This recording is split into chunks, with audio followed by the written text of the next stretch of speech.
Once upon a time, in the time before time, God breathed light into the universe, and the light gave life to angels, and earth gave life to man, and fire gave life to jinn. Jinn are creatures condemned to dwell between the worlds. Once a jinn is awoken, he will grant 3 wishes.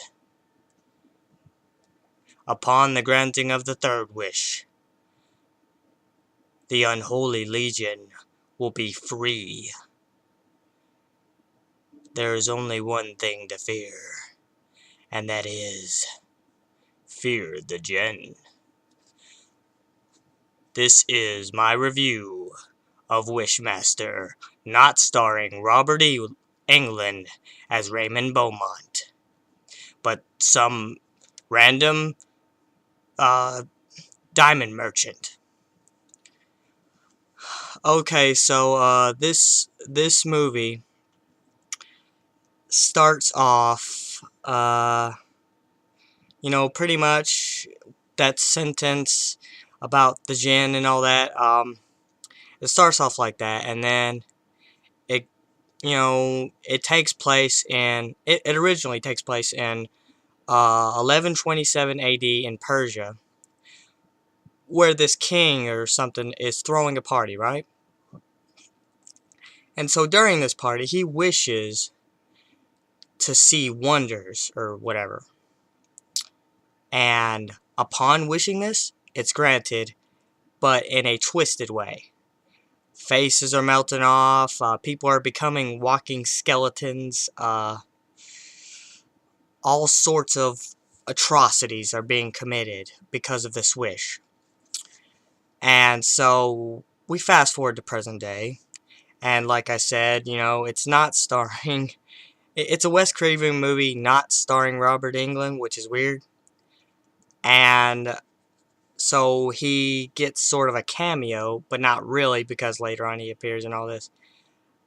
And so an accident takes place during all this and releases a ruby in which it imprisoned the jinn from the beginning of the movie. And so this girl Alex is charged with inspecting the gem or the ruby or whatever. And so she leaves it up to her friend, who is he's one of those typical friend zone type of guys. He wants more in the relationship, but his stubborn friend just gives him that stupid line that all women give men that they're not into. Oh, I just want to keep the friendship alive. I don't want to lose you as a friend. That crap. But yeah, so he is pretty much killed by the releasing of the jinn, and the jinn is free, and he kills the guy that wanted to go out with Alex, but she didn't want to. And and he does this because he claims that he wished for it, pretty much. So, and so he goes on this killing spree. A bum wishes for someone to get cancer and die, and he grants it to him. A girl wishes to be young, beautiful forever, and she turns into a mannequin. What else am I missing? A cop wishes that some guy would just be caught in the act of murder, and it happens. And all the while, he's collecting these people's souls so that he could grant, so that he can give him, he can make himself more powerful, pretty much. And once he gets to the girl, he makes her grant 3 wishes. The first one is she wants to know what he is, right? And so she pretty much is granted that, and is chased by some sort of weird dog, intestine looking creature, I don't know. But this movie, I swear, this movie is creepier than anything.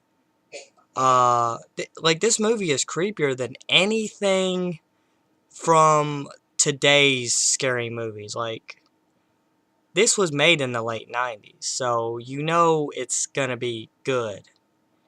So like, this girl is somehow linked to the genie, the Jinn as they call him.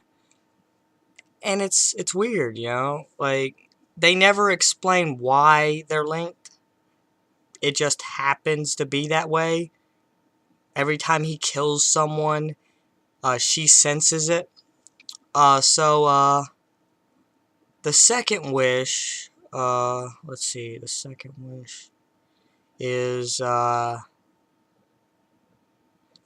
second wish is that she be brought back to her apartment without him. And so it turns out that her sister, who she saved from a burning building, went to a party without her, and so she goes after her sister. The Jinn follows her, and she tries to slow him down by sicking a security guard on him, and they get into an argument. And so he asks, do you want to escape? And the guy says yes. And next thing you know, he's in a tank of water, and he's like, it took Houdini 2.5 minutes. So whatever, man. Like, seriously. But this was kind of fun.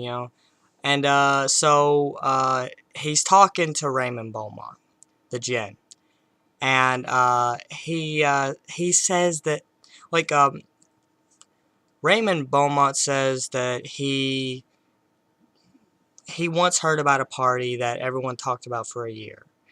And so then the Jinn says, I once was at a party that was talked about for centuries. And he's like, you mean it went down in history? And he said yes. And then Raymond Beaumont goes, man, I wish I could throw a party like that, or whatever. And he says, wish granted, or whatever. And so the same thing from the beginning starts happening to the people at Raymond Beaumont party, except kind of worse. So he goes on another killing spree, and the girl has to run from him because he wants her to make another wish, the third wish, the number 3.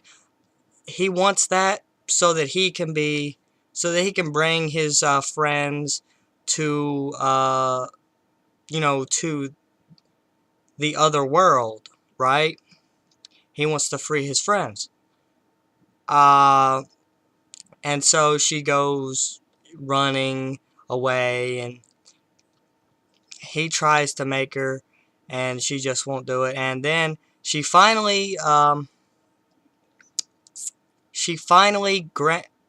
gives him his third wish, and the wish is that she wishes the accident 2 days before had never happened.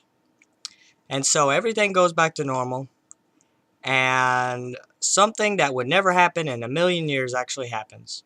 The most unbelievable part in this movie is that she actually goes on a date with her friend. So, that's pretty much it. I mean, I may have left some gaps in there, but I've been trying to record this video several times already. None of the takes worked out.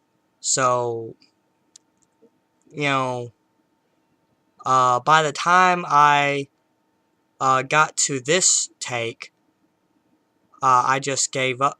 I just couldn't remember everything, you know? Like, and I have a bad memory, so I can't really be expected to remember every single detail of a movie. But that's it for me. And next Saturday, I will be reviewing Carrie, the 2014 remake. The 2014 remake of Carrie. And then the Saturday after that, I will be reviewing a triple feature, a Freddy vs. Jason triple feature with Freddy's Dead first, then Jason Goes to Hell, then Freddy vs. Jason. And tomorrow I will be reviewing The Simpsons Treehouse of Horror. Yeah, the 25th Treehouse of Horror. I won't be reacting to it this time because I got in trouble last time. So please rate and comment and tell me what you think. So I am Mike Wayne, aka Rebel 180. So long for now.